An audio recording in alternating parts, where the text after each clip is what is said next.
Merry Christmas, everyone. My name is Tammy Melchine, and I'm so glad you are joining us as we celebrate the birth of our Savior, Emmanuel, God with us. Jesus Christ is born. Let me give you a heads up that we'll be ending our service with a special candlelight version of Silent Night. I'd encourage you to grab a candle to join us in that moment. Any candle that you have around your house will do. If you're joining us for the first time, know that here at Community, we are passionate about helping people find their way back to God. Wherever you are on your spiritual journey, you belong here. We are one church with multiple expressions that gathers online, in physical locations in the Chicago area, in micro-churches, and in prisons through the ministry of Community Freedom. Wherever you are joining us from, by being here, you've already taken your first step, and we'd love to help you take your next steps with God, the church, and the world. If you're new to Community Online, we'd love to learn your name and get to know you. Just create your account at communityonline.tv so we can connect with you this week to help you take your next step. If you've already created your account, go ahead and log in so we know who's celebrating with us today. And feel free to say hi in the chat or request prayer. We're an online community that is for one another, so don't hesitate to reach out. I have a couple things I want to share with you before we continue in our service. First, tomorrow on Christmas morning, all community expressions will be joining together right here at Community Online for a brief Christmas Day celebration at 10:30 a.m. Central Standard Time. I hope you'll join us. Then, on New Year's Day, we'll be celebrating online at 9 and 10:30. And of course, you can watch any of these services anytime on demand. I also want to let you know that we'll be starting an amazing series on January 8th called You Plus. This series is all about experiencing the life and life to the full that Jesus came to bring. Here's a little teaser.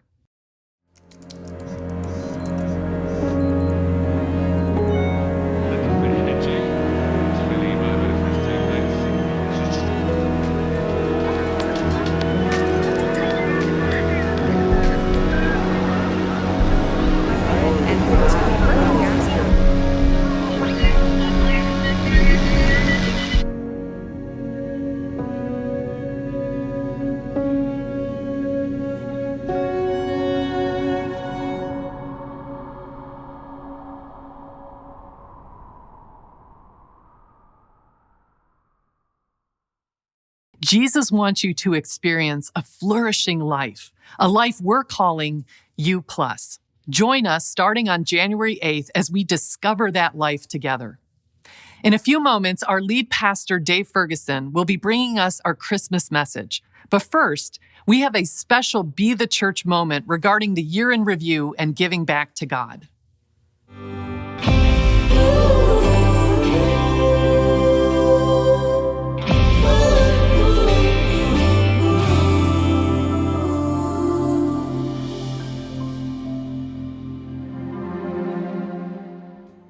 Merry Christmas, community. And once again, thank you so much for choosing to celebrate with us. Today, we're celebrating the birth of our Savior. And joining me today are many familiar faces that represent the four expressions of community: our physical locations, Community Freedom, Community Online, and our newest expression, micro-churches. And community, thanks to you, your generosity, and your leadership, there is much life change to celebrate. That's right, John. In fact, my team has been working this past month to capture many moments of life change from this past year, and we're making those available to you through our digital Year in Review. In fact, be on the lookout for an email from us this coming week with a link to the Year in Review. But for those who just can't wait, go ahead and take out your phones right now. With the camera app on your phone, scan the QR code and you'll be directed to our Year in Review. It's that simple. We wish we could have captured every moment of life change in our Year in Review, but there simply would not have been enough room. But please take our word for it when we say, thank you for helping to make it all possible. God has been so good and so exceptionally faithful. And one area of life change that involved the greatest number of people and resources is the life change that comes through our Community Cares ministry. Community Cares has historically shown up in under-resourced schools, providing tutoring, mentoring, and of course, our annual Christmas gift marts, where this year we were able to bless more than 1,200 families by providing over 10,000 toys and in turn raising over $16,000 to support those schools. We were also able to feed hundreds of people by partnering with Daybreak Shelter in Joliet, Hesed House in Aurora, and Lincoln Park Community Services in the city. I and a few hundred others learned how to live undivided as we connected with diverse groups of people. Together, we let our guard down, we took steps to better understand each other's perspective, and we locked arms to work towards reconciliation. We also resumed Sunday morning services and midweek small groups in 3 area prisons. We celebrated several inmates who said yes to Jesus and were baptized, while also establishing a brand new reentry program for many who were recently released. The work God's allowed us to do through our Community Cares ministry is nothing short of miraculous. And again, on behalf of myself and our staff team, thank you for your generosity, which has made this possible. Every week in our services, we take time to highlight what it means to be the church.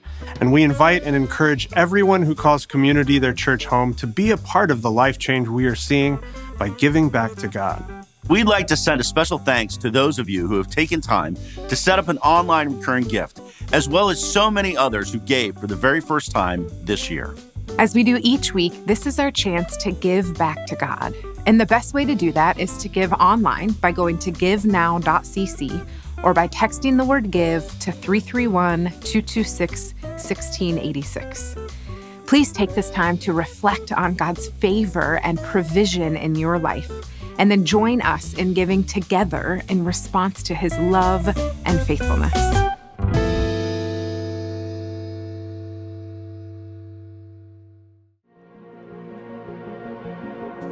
In those days, Caesar Augustus issued a decree that a census should be taken of the entire Roman world. This was the first census that took place while Quirinius was governor of Syria. And everyone went to their own town to register. So Joseph also went up from the town of Nazareth in Galilee to Judea, to Bethlehem, the town of David, because he belonged to the house and line of David. He went there to register with Mary, who was pledged to be married to him and was expecting a child. While they were there, the time came for the baby to be born, and she gave birth to her firstborn, a son. She wrapped him in cloths and placed him in a manger, because there was no guest room available for them. And there were shepherds living out in the fields nearby, keeping watch over their flocks at night. An angel of the Lord appeared to them, and the glory of the Lord shone around them, and they were terrified. But the angel said to them, "Do not be afraid. I bring you good news that will cause great joy for all the people. Today, in the town of David, a Savior has been born to you. He is the Messiah, the Lord. This will be a sign to you. You will find a baby wrapped in cloths and lying in a manger." Suddenly, a great company of the heavenly host appeared with the angel, praising God and saying, "Glory to God in the highest heaven, and on earth peace to those on whom his favor rests." When the angel had left them and gone into heaven, the shepherds said to one another, "Let's go to Bethlehem and see this thing that has happened, which the Lord has told us about."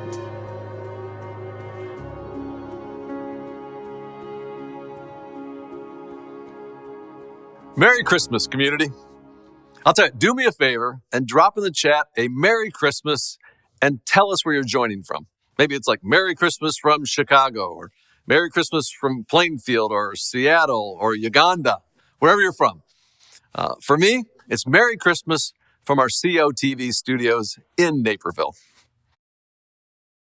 Now, my guess is what you just heard, Betty Dickinson's telling of Luke 2, is probably not the first time you've heard the Christmas story.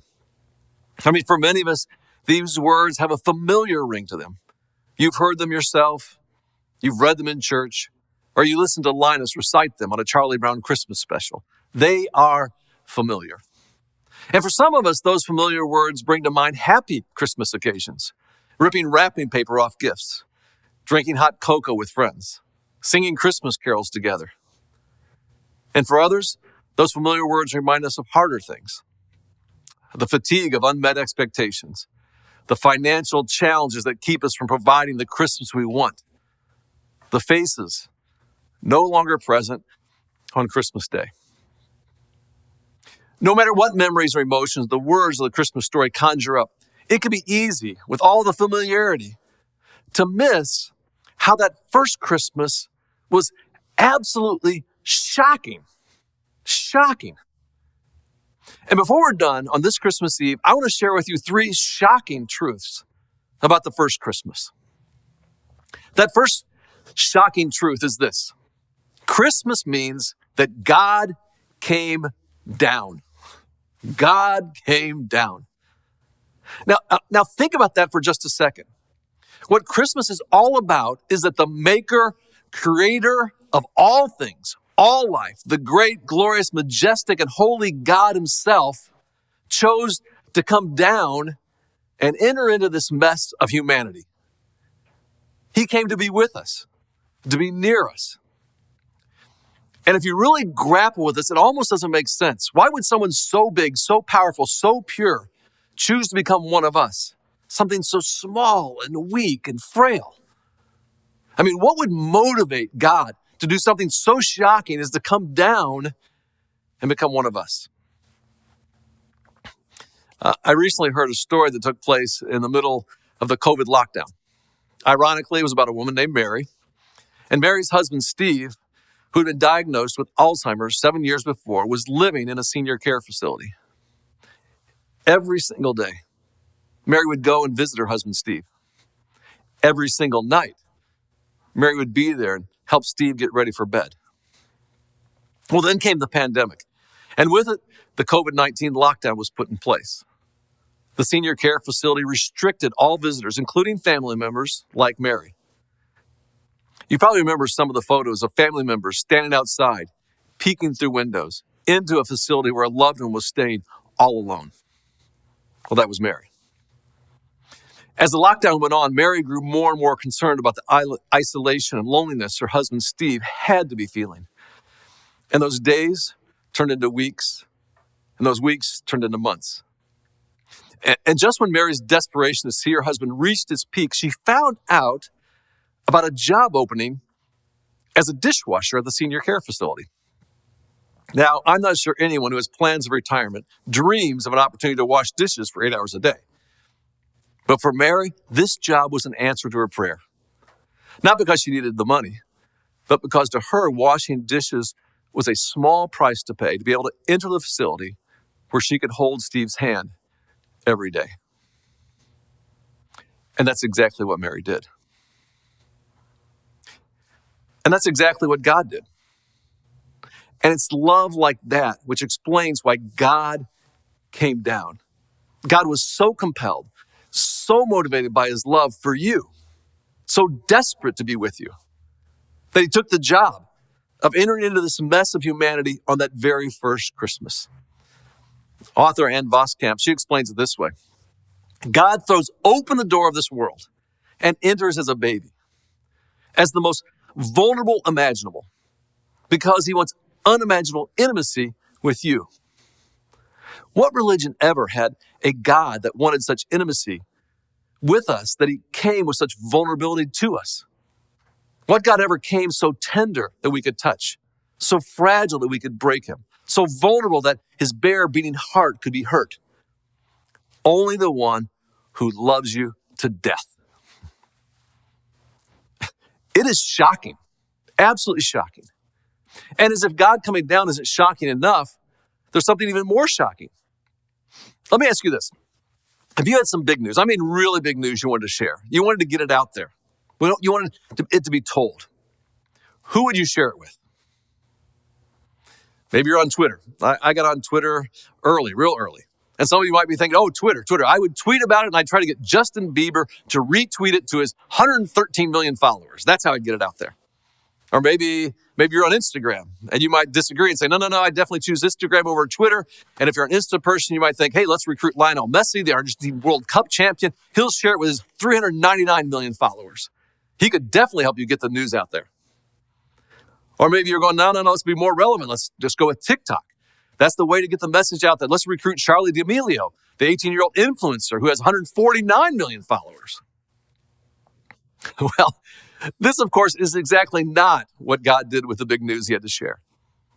In fact, God did the opposite. What God did to announce the good news of Jesus' birth is more comparable to like using your Aunt Susie's MySpace account, who last posted in 2004 to her 3 followers.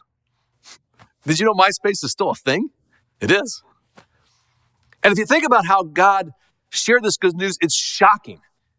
When God had the biggest news of all time, he didn't seek out kings or queens or influencers or soccer stars. No, God went to the fields outside of Bethlehem, a little rural village that probably didn't show up on the map of Israel, let alone Rome. He went there and told just a handful of shepherds. And here's why it's shocking. In the first century Judea, shepherds were at the very bottom of society's power and privilege scale. Being a shepherd wasn't easy. It involved long hours, started early in the morning, went late into the night. But here's the deal. Shepherds, they had a terrible reputation. They were thought of as ill-mannered, uneducated brawlers who lived on the edge of society. In fact, shepherds were not even allowed inside the temple for worship. It's like they couldn't come to church because they worked so closely with animals, they smelled bad, and it left them ceremonially unclean. But I want you to get this. That is exactly who God chose to share the good news with first. Those folks, shepherds. It was shocking.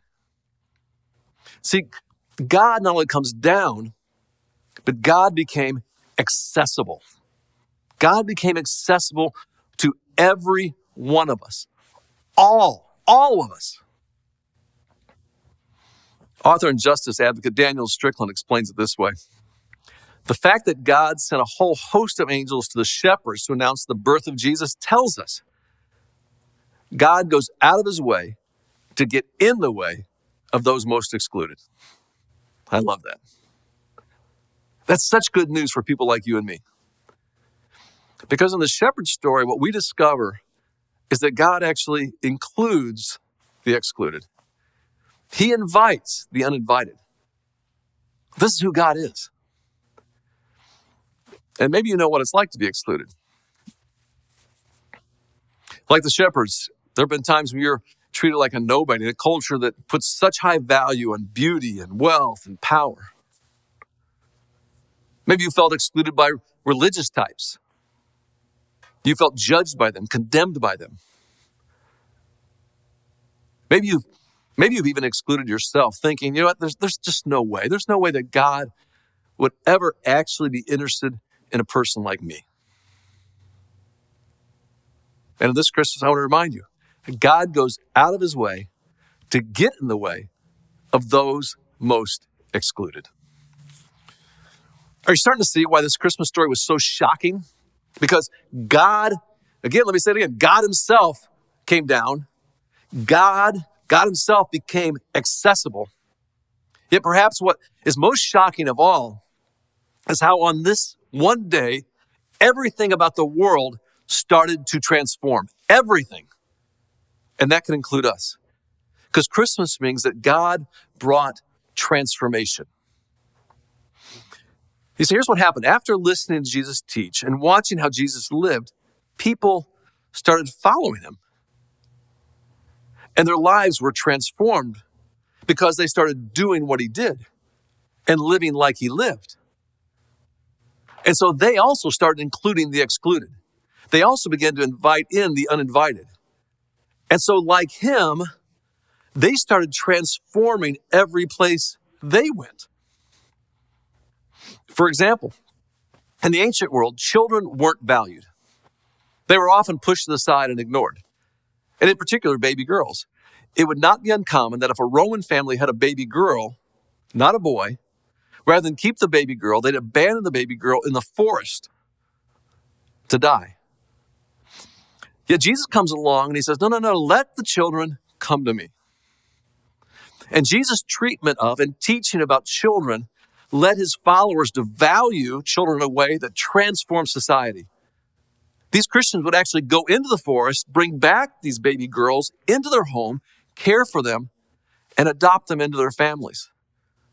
These same Christians later went on to establish the first orphanages to care for children in need. That was with children. How about education? In the ancient world, education was highly prized, but was only reserved for the elite. So Jesus comes along, this rabbi, and he invites ordinary fishermen, tax collectors, and yes, even women to sit at his feet and learn. Jesus' belief that every person was made in the image of God, it fueled his followers to work for universal literacy.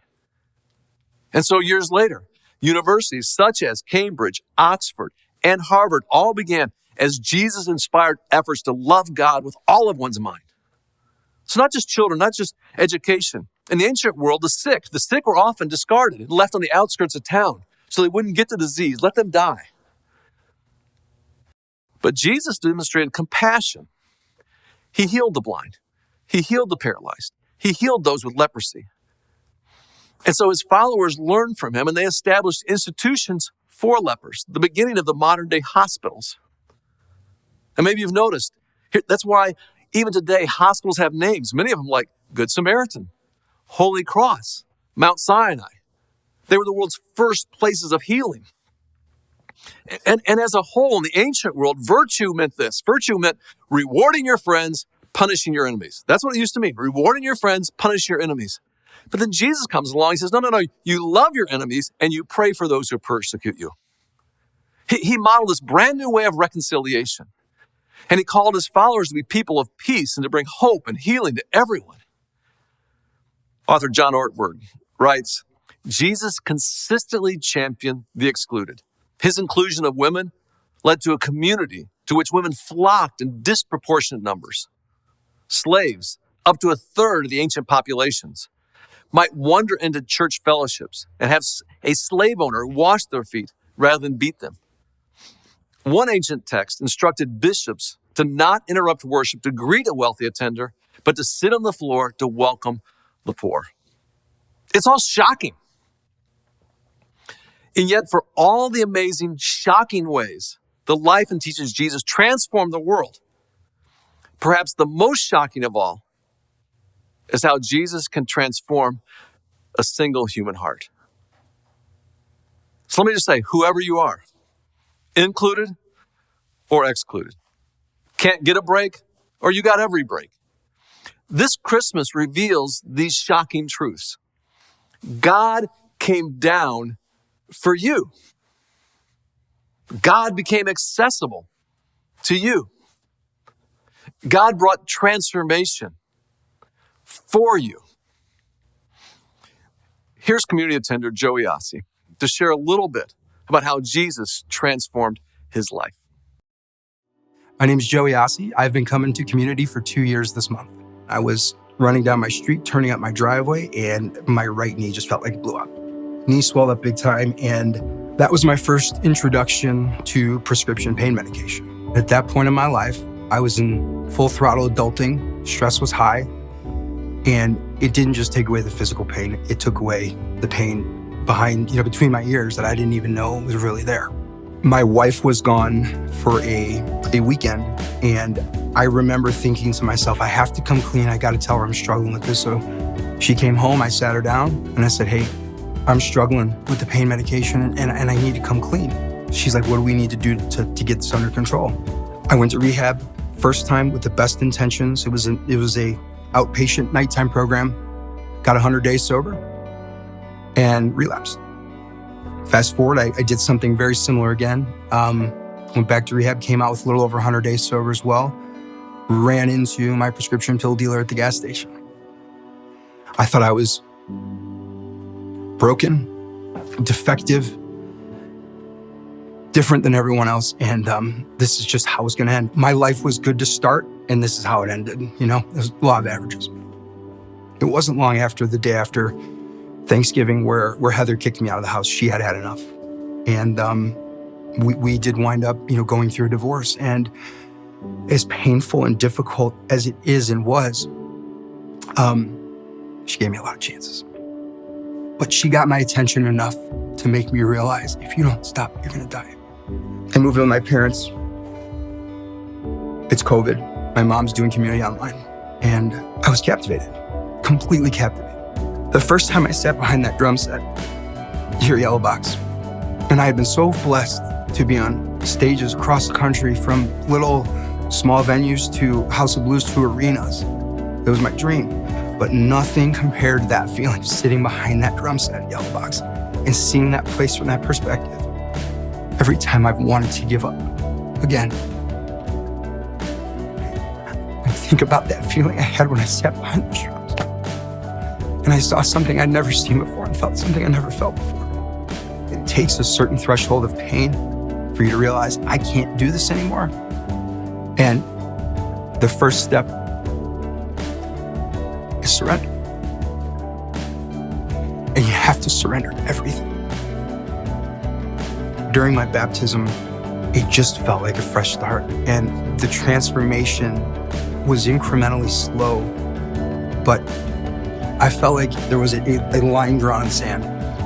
And now this was my chance to transform into the guy that I wanted to be, the man that God created me to be, and to use all of those wonderful gifts and things I'm so blessed to have. He's building me into a bigger, better, healthy, stronger vessel to help other people. He doesn't need overcomplicated. He doesn't need anything else. He just wants your heart.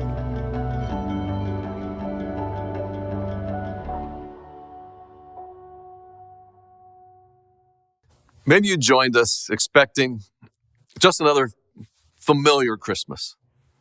You'd hear the Christmas story, you'd sing some Christmas carols, and get a little bit of Christmas spirit. But what if this Christmas is for you what it was for others on that first Christmas? Absolutely shocking. And you realize personally these shocking truths. God came down for me. That God became accessible to me. That God brought transformation for me. You see, that's why our mission here at Community is to help people find their way back to God.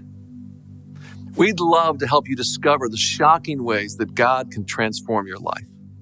And we'd love to invite you to join us on this mission of transforming the world around us. So on this night, we celebrate the shocking truths that on a silent night 2,000 years ago, God came down, God became accessible, and God came to transform me and you and our world. Every year since the beginning of Community, we have sung Silent Night by candlelight to close out our Christmas Eve service.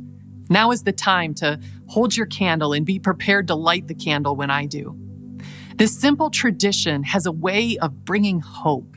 It reminds us that no matter how dark the world may seem, Jesus is our light. And so, on this holy night, we celebrate that God came down. He came to include you, and he came to include me in the greatest story the world has ever known.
I'm so glad we could celebrate this Christmas together. One last reminder before you go. Join us tomorrow morning at 10:30 a.m. Central Standard Time for a brief Christmas Day celebration right here at Community Online. That's right, stay in your PJs, grab some hot chocolate, and join us online as we close out this year together. I hope to see you there. And from all of us at Community, Merry Christmas.